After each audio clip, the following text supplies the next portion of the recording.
Welcome to சுடு தண்ணி. இன்னைக்கு நம்ம வீடியோவில் ஒரு சூப்பரான சப்பாத்தி சைட் டிஷ் தான் பார்க்க போகிறோம். கர்ட் மஷ்ரூம் கிரேவி எப்படி பண்ணுறதுன்னு பார்க்கலாம். இது பண்ணுறது ரொம்ப ஈஸியான டேஸ்ட் அட்டகாசமாக இருக்கும்.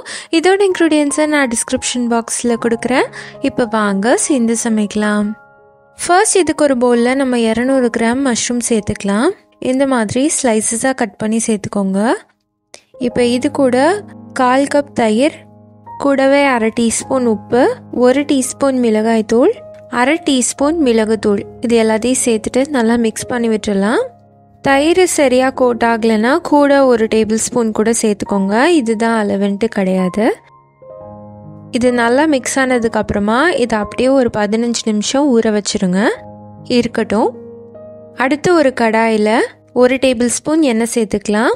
இதில் ஒரு பட்டை, 2 ஏலக்காய், 3 கிராம்பு சேர்த்துக்கிறேன். கூடவே ஒரு பெரிய வெங்காயத்தை குட்டி குட்டியாக சாப் பண்ணி சேர்த்துக்கிறேன். அதோட 1 டீஸ்பூன் இஞ்சி பூண்டு விழுதும் சேர்த்துக்கலாம். சேர்த்துட்டு இதை நல்லா வதக்கிடலாம். இந்த ரெசிபி பண்ணுறது ரொம்பவே ஈஸியான பயங்கர ரிச்சான ஒரு ஃப்ளேவர் கொடுக்கும். இந்த வெங்காயம் நல்லா வதங்கணும். இப்போ பார்த்தீங்கன்னா கலர் கூட லைட்டாக சேஞ்ச் ஆகிருக்கு. இந்தளவு வதங்கினதுக்கப்புறமா இதில் 2 தக்காளியை அரைச்சி சேர்த்துக்கலாம். நீங்கள் ஒன்று இந்த மாதிரி தக்காளியை அரைச்சி சேர்த்துக்கலாம். அப்படி இல்லைன்னா குட்டி குட்டியாக சாப் பண்ணி சேர்த்துக்கலாம். குட்டி குட்டியாக சாப் பண்ணுறதை விட அரைக்கிறது ரொம்பவே ஈஸியாக, நல்லா அரைச்சி சேர்த்துக்கிறேன். இப்போது தக்காளி சேர்த்துட்டு இதை கொஞ்சம் நேரம் வேக விடுங்க. இது நல்லா பச்சை வாசனை போகிற அளவுக்கு வேகட்டும். இப்போ பார்த்தீங்கன்னா தக்காளி நல்லா ரெடி ஆயிடுச்சு. இப்போ இதில் மசாலாலாம் சேர்த்துக்கலாம்.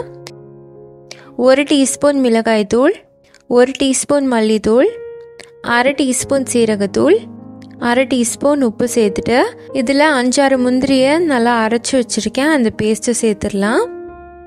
சேர்த்துட்டு நல்லா மிக்ஸ் பண்ணிக்கோங்க. இந்த கேஷ்யூ பேஸ்ட் சேர்க்கும் போது நல்லா ஒரு ஸ்வீட்னஸும் அதே மாதிரி ஒரு ரிச்சான கிரேவியோட கன்சிஸ்டன்சி கொடுக்கும். அதுக்காக தான் சேர்க்குறோம். இதை நல்லா மிக்ஸ் பண்ணிக்கோங்க.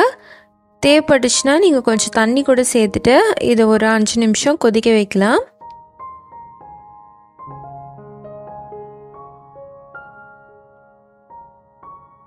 இப்போ பார்த்தீங்கன்னா இது நல்லா ரெடி ஆயிடுச்சு. இப்போ இதில் நம்ம ஆல்ரெடி ஊற வச்சிருக்க மஷ்ரூம்ஸ் சேர்த்துக்கலாம்.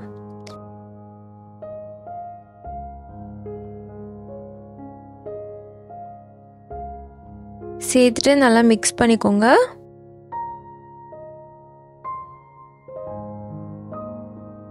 இது ஒரு 5-7 நிமிஷம் வேகட்டும்.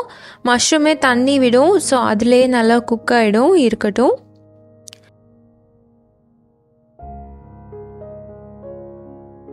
இப்போ பார்த்தீங்கன்னா மஷ்ரூம் நல்லா சுருங்கி வந்திருக்கு, நல்லா வெந்துருச்சு.